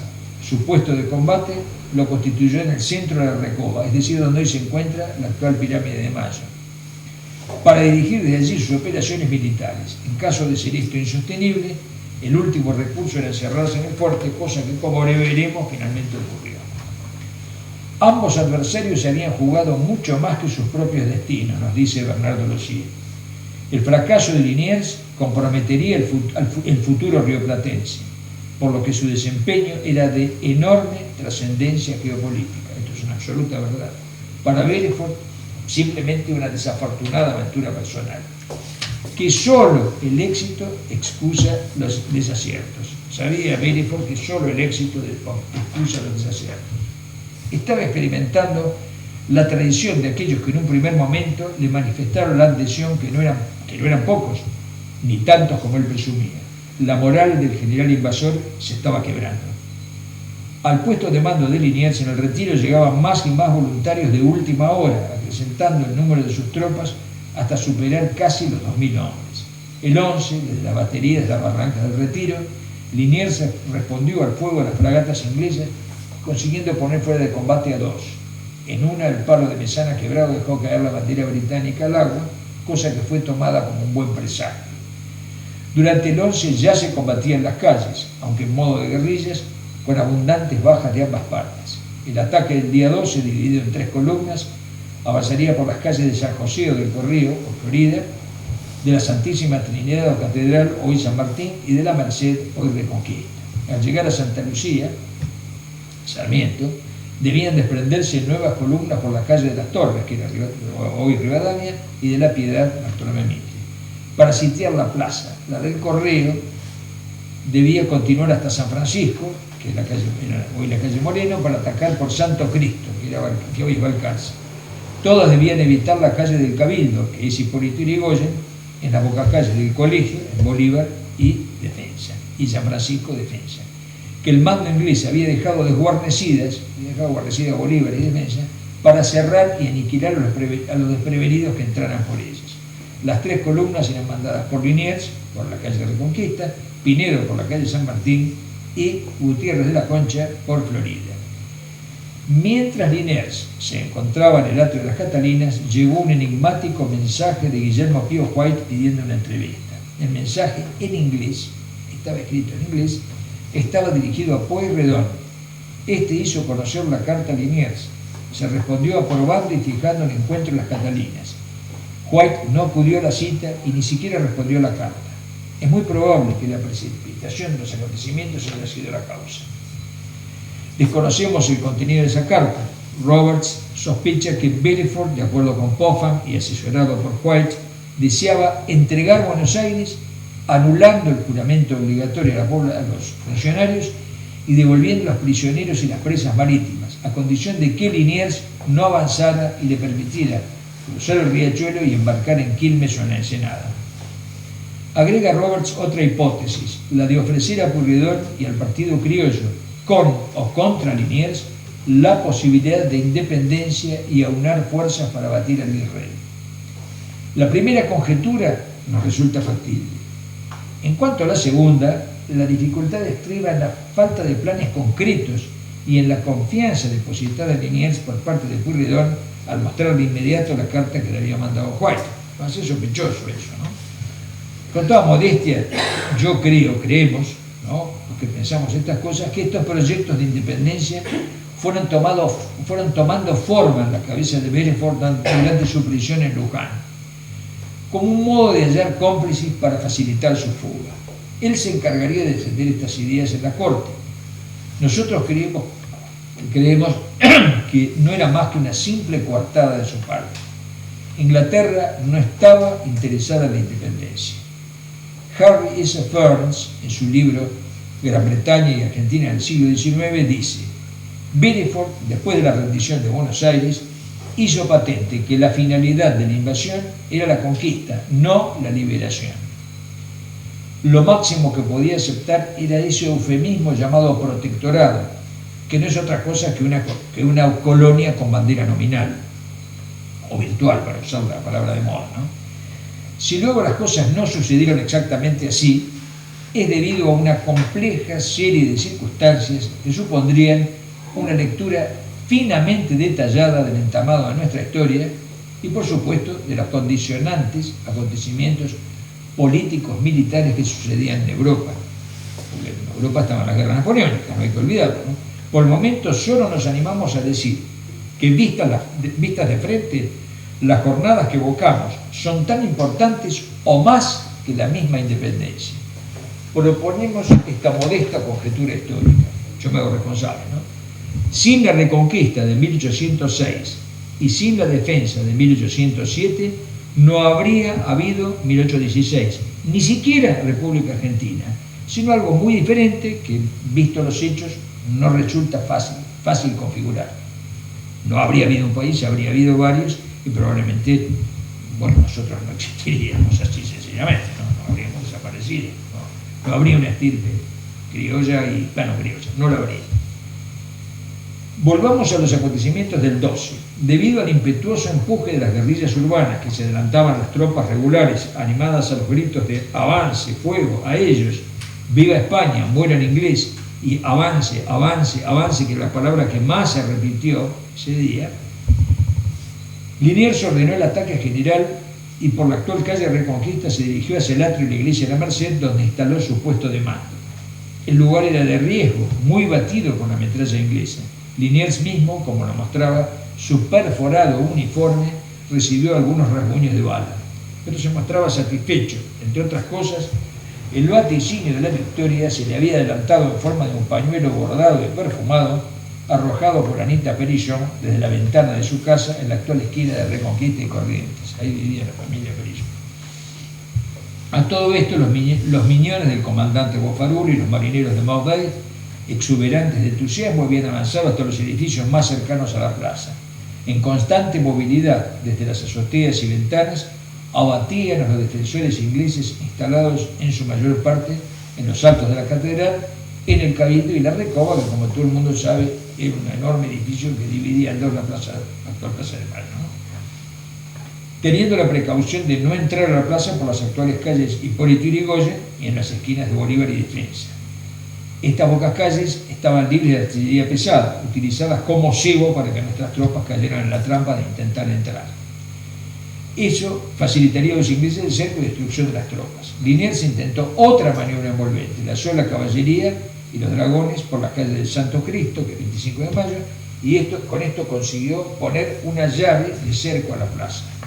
La estrategia de Belfort se desmoronaba rápidamente, considerando imposible la idea de cañonear la ciudad desde la flota por la difícil ejecución por las condiciones del río. El río es una playa interminable, eso no se puede acercar los barcos.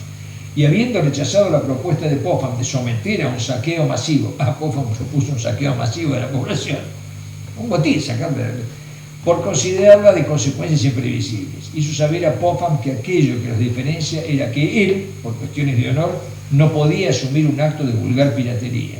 Volvían a surgir las diferencias entre ambos, entre Belfort y Popham.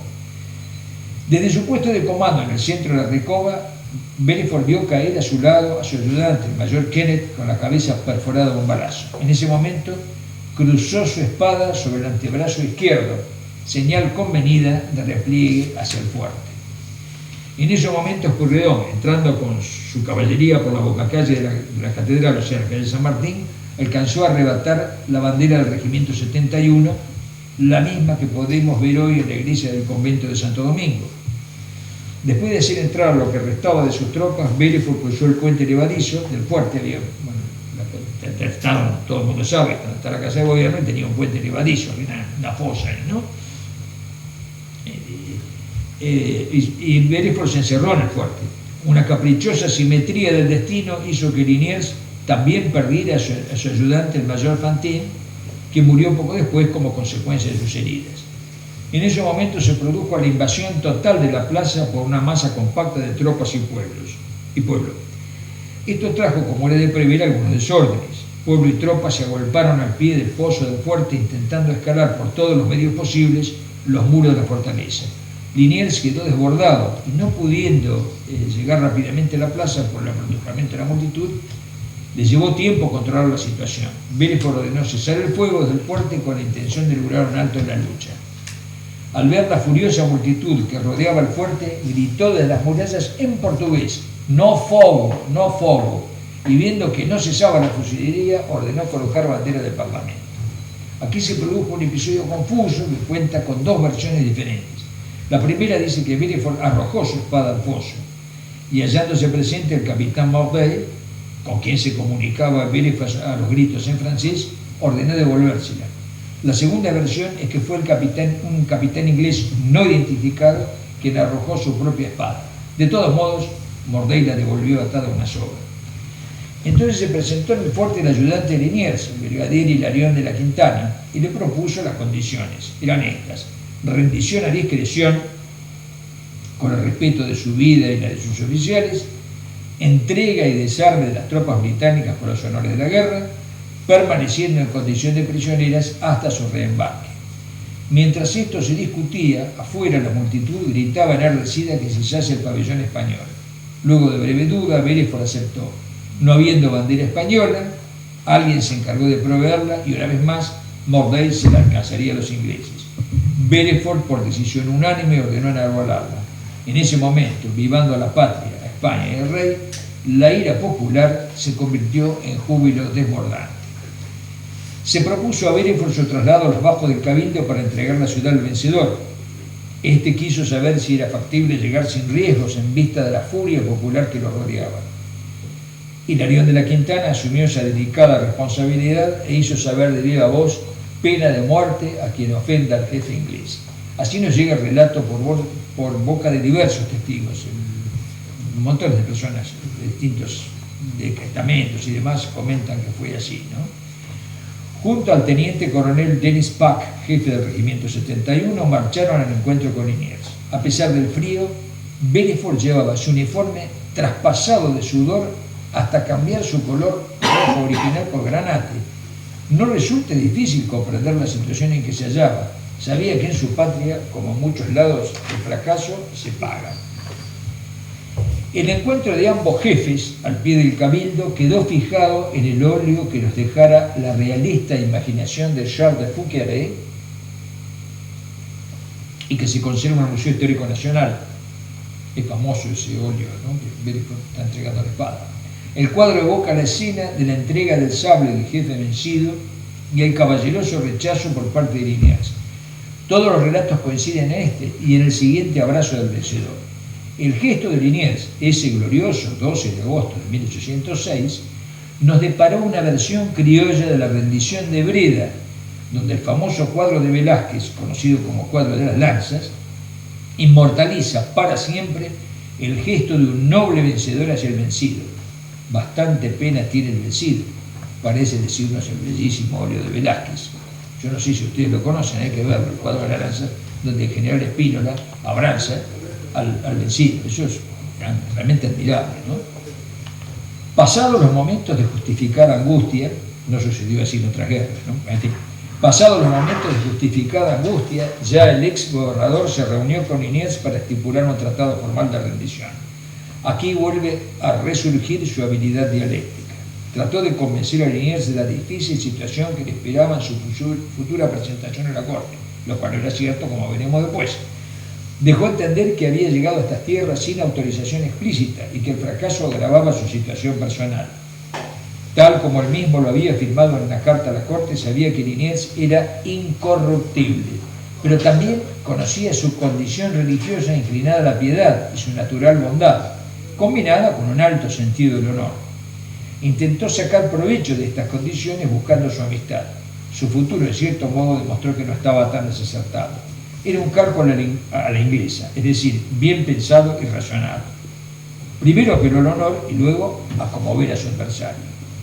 Obtuvo de palabra el reembarque de las tropas y el alojamiento para sus oficiales en casas de familia. Con la autorización de Liniers, él mismo se alojó en Bellefour, en la casa de Félix de Casa Mayor, conocido vecino con quien había hecho amistad. En los hechos esta era una condición de libertad, de casi libertad condicional, que aunque ya no tenía el poder, conservaba sus influencias. Además había que ganar tiempo, tarde o temprano los refuerzos llegarían y entonces, pero esto último no solo lo sabía Bellefour, era de dominio público, sobre todo lo sabían los más duros, cuya cabeza más importante era el implacable alcalde Martín de Álzaga, hombre de temperamento totalmente opuesto al de Liniers. La gran dificultad para Bellefour era que el buen Liniers no era el jefe supremo del virreinato. Su nombramiento de comandante general de armas del Río de la Plata le había sido arrancado, poco menos que por la fuerza, al peregrinante virrey, que deambulaba con sus andrajos de tropas de aquí para allá por los alrededores de Buenos Aires.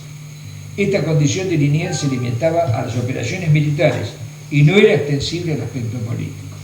De hecho, Sobremonte seguía siendo representante legal de la corona. El poder político legal por ausencia del virrey era ejercido por la Real Audiencia, el Cabildo, y en segundo lugar el Cabildo. Por eso, cuando se redactó el documento de capitulación, Liniers anotó al pie del mismo: aceptado en cuanto puedo. Esto enfureció a Belfort, que fingía no comprender. La flota no tenía modo de intervenir hasta que llegaron los esperados refuerzos. Se limitaba al más riguroso bloqueo, manteniendo una línea de comunicación con el gobierno local. Hay que entender que la flota estaba, no se fue la flota, estaba en el río, seguía el bloqueo. El no retiro de la flota era una prueba para autoridades y pueblos de que se intentaría una nueva invasión. Había que prepararse de algún modo para esto. Una de las primeras medidas era no permitir el embarque de los prisioneros. Por cuestiones de seguridad se hacía necesaria su internación. Estas medidas, inevitables, fueron adoptadas en la Junta de Guerra del 29 de agosto. Liniers, más allá de sus sentimientos, hubo de someterse a las disposiciones del Cabildo y habló con Belfort. Acto seguido, circuló la infamia de una posible compra de Liniers por parte de los jefes ingleses. Esto colmó la paciencia del ilustre jefe y decidió dejar por escrito su posición. Una vez más, su noble bonomía, la de Liniers, le jugaba en contra y lo descolocaba ante propios y extraños. La carta que le dirigiera a Liniers aumentó las preocupaciones de Belfort. En el tiempo, las mismas autoridades ordenaron que los prisioneros, sobre todo los heridos, fueran tratados con la mayor consideración. Si las cosas parecían ambiguas, es porque las circunstancias eran ambiguas. Un horizonte cargado de amenazas y un futuro incierto para todos, tal era el panorama de esos días. Liniers había sido nombrado comandante general de armas en un cabildo abierto con fuerte presencia popular. De inmediato se dedicó a la tarea de preparar tropas para el esperado segundo ataque británico.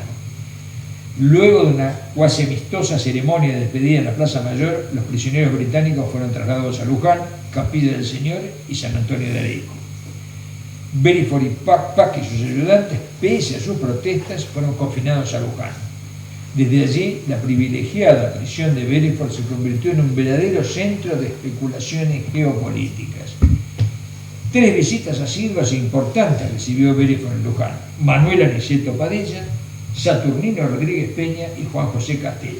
Estos, sobre todo Rodríguez Peña, ataban y desataban contactos en Buenos Aires. Estas idas y venidas y la libertad de movimiento de los prisioneros tuvieron muchas veces la apariencia de un culebrón de aldea.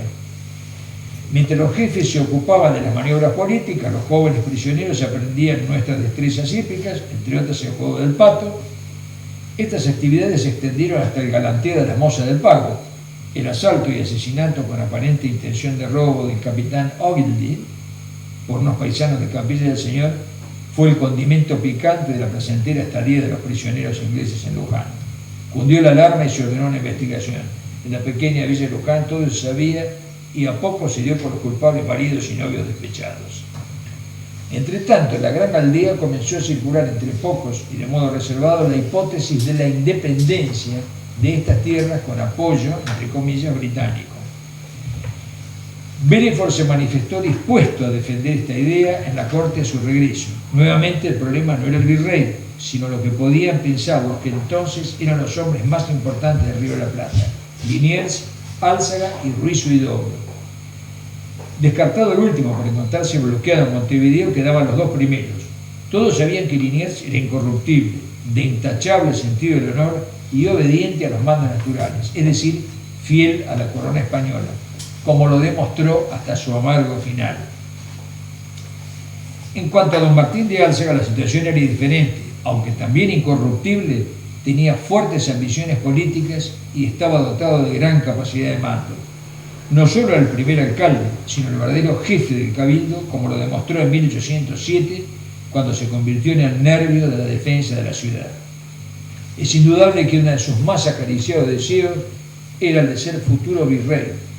Aparte, parte del pueblo ya lo había bautizado como don Martín I. Los días corrían lentos, pero los acontecimientos no. Sobremonte, cuya autoridad en los hechos ya nos contaba, se llama San Nicolás de los Arroyos, con la intención de pasar a la banda oriental si la situación militar lo exigía. Cosa que hizo luego, con los resultados que veremos, hasta su definitiva destitución. Guillermo Pío White, quien había sido hombre clave de la primera invasión, se encontraba detenido a la espera de ser juzgado. Y como dijimos, Liniers se dedicaba febrilmente a formar las milicias urbanas en algo que, más allá del entusiasmo, se pareciera a un ejército.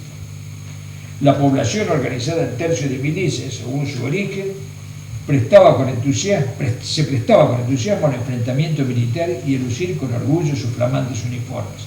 Todos tenemos algún antepasado que estuvo en esa, ¿no? Todos.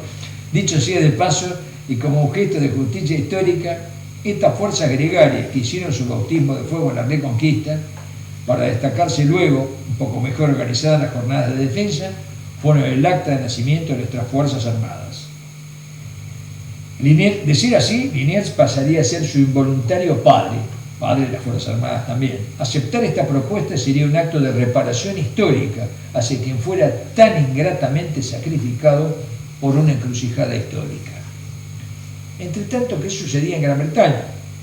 El 11 de septiembre de 1806, nos cuenta Roberts, el viceministro Wenham escribe a su jefe, Lord Grenville, diciéndole que Inglaterra debía tomar posesión de parte de Sudamérica, pero no ayudar a hacer una revolución. Y una vez posicionado, extender la conquista. Esto fija el punto de vista del partido Whig, la segunda, en confrontación con los Tories, ¿no? Una segunda invasión muy distinta de los planes de Pitt y su partido Tory, que nuevamente en el gobierno, o sea, los conservadores, los Tories son los conservadores, ¿no?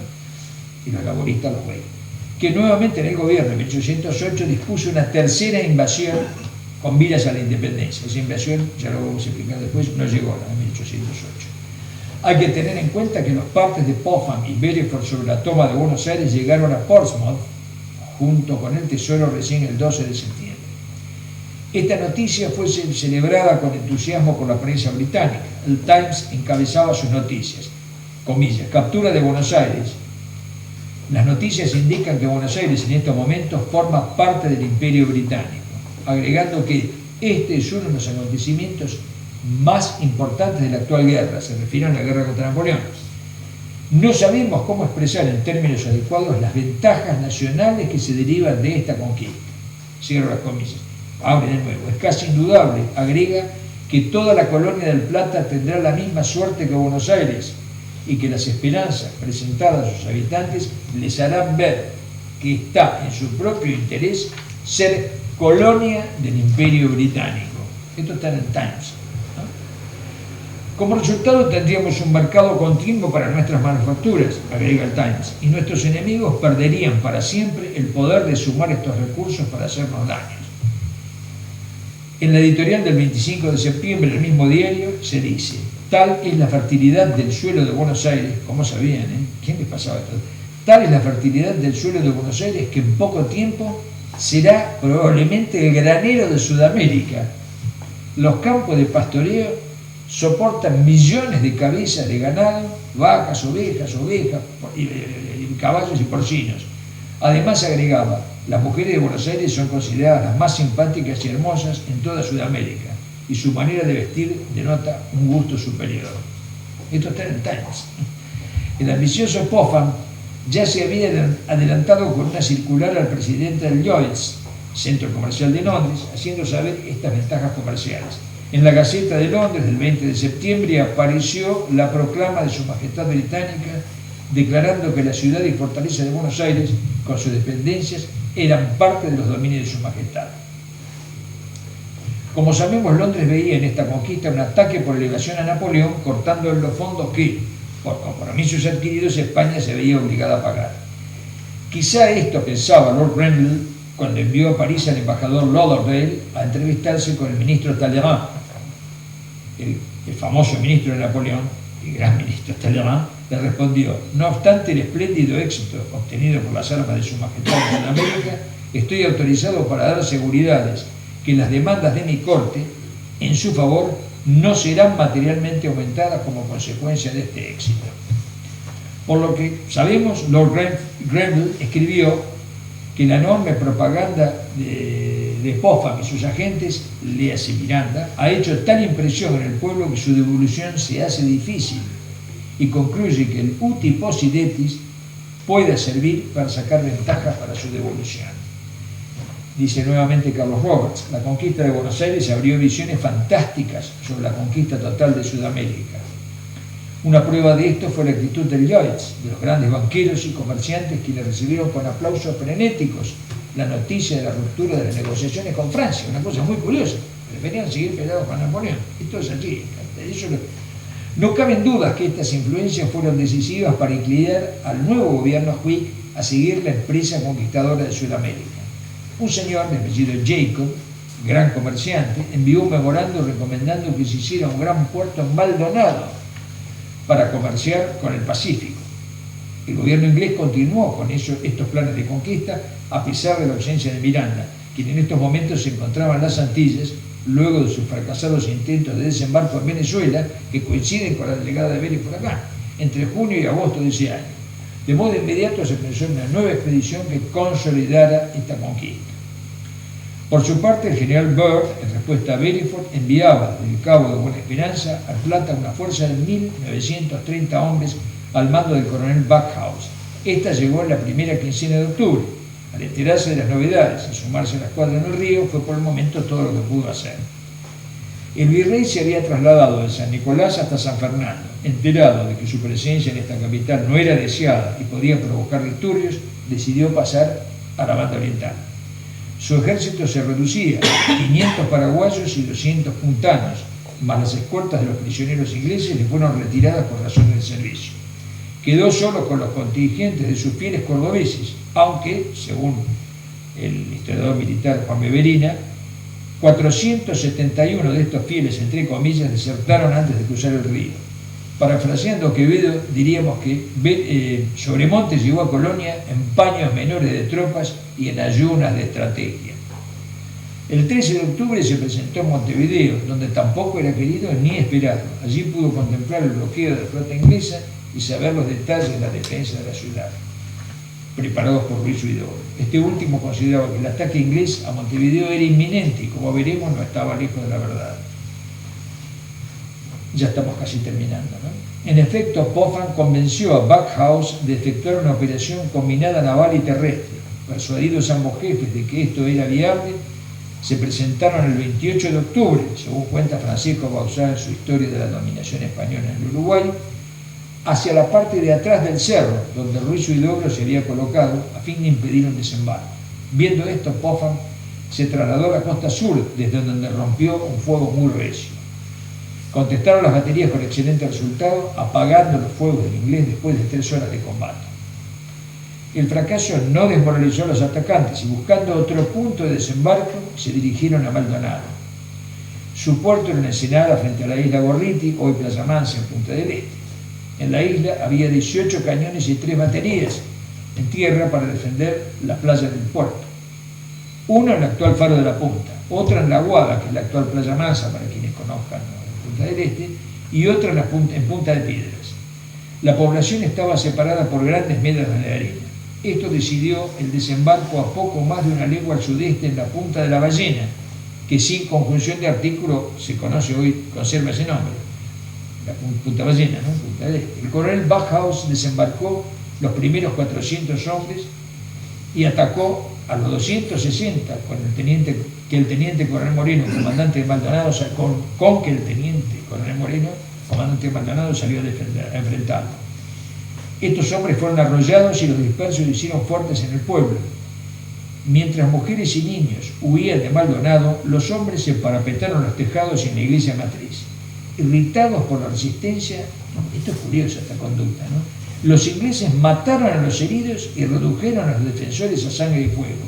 Luego saquearon las casas y de modo estúpido mataron el ganado, sin permitir a nadie la entrada o salida del pueblo.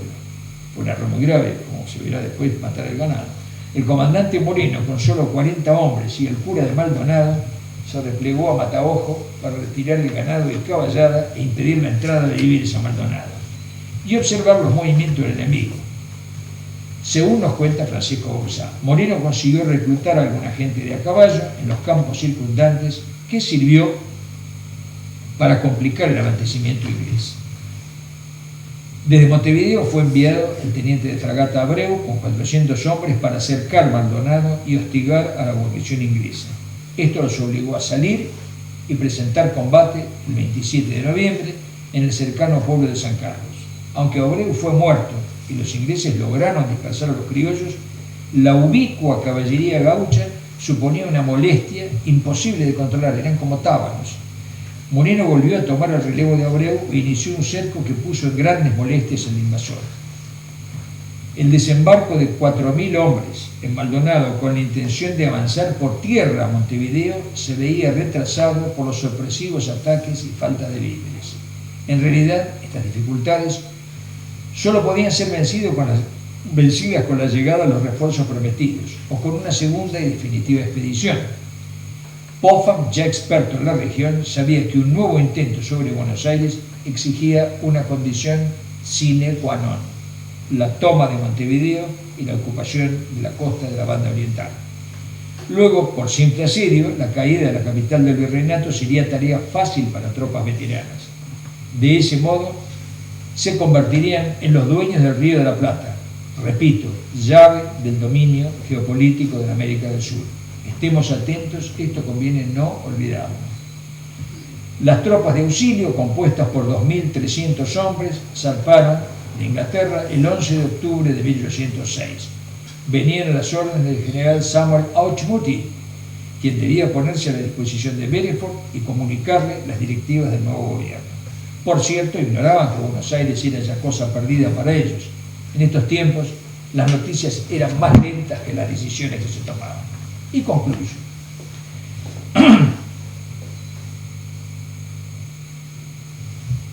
El nuevo gobierno Whig había decidido relevar a Popham y ampliar, como veremos, los pilares de la conquista. Ordenó al almirante Charles Stirling que partiera para comunicarle su relevo y retorno. Al llegar a Stirling a Río de Janeiro el 13 de noviembre, se enteró de la reconquista. El 4 de diciembre se encontraba en Maldonado, donde tuvo un serio incidente con Popham al comunicarle el relevo. Este ofreció su conocimiento de la región y propuso continuar bajo su mando. Stirling se negó, haciéndole saber que las órdenes eran que debía presentarse ante la corte y al nuevo gobierno para explicar su actuación. Aunque disgustado y humillado, tuvo que atenerse a los hechos. En cuanto a los planes de conquista del nuevo gobierno, consistían en lo siguiente: la toma gradual de toda la América del Sur. Así lo había expresado el flamante ministro Wenham en su carta a Lord Grenville. Para eso se necesitaban 2 envíos grandes de tropas, una para consolidar lo obtenido, tomar Montevideo y ocupar todo el Río de la Plata, a las órdenes del teniente general John Whitelaw; la otra para tomar Valparaíso y la Capitanía General de Chile, al mando del mayor general John Crawford. Una vez logrados estos objetivos, se podía pensar en los puertos del Perú y en la toma de Venezuela. Con esto se pondría llave a la conquista de toda la América del Sur y se prepararía el terreno para la ocupación final de toda Hispanoamérica. El proyecto definitivo incluía la conquista de México. Este plan, tantas veces proyectado y otras tantas desechado, presentaba un gran obstáculo a vencer: o una guerra o un acuerdo con los Estados Unidos, algo que, como es fácil comprender, suponía una muy compleja planificación para ser llevado a cabo. Así llegamos a los umbrales de la segunda invasión, que si gustan se la cuento en la próxima reunión. Me despido en prosa rimada, esta primera parte es cosa ya terminada. Muchas gracias.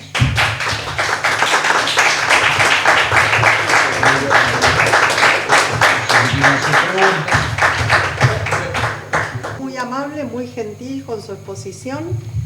Seguramente la segunda parte, la segunda invasión inglesa, la vamos a estar recorriendo el día lunes próximo. La historia no es breve en este país. El próximo lunes vamos a seguir entonces con la exposición, con la segunda parte de la segunda invasión inglesa, dada por el profesor Canicova. Así que bueno, muchas gracias y buenas noches a todos los presentes y a toda la gente que nos acompañó por Zoom.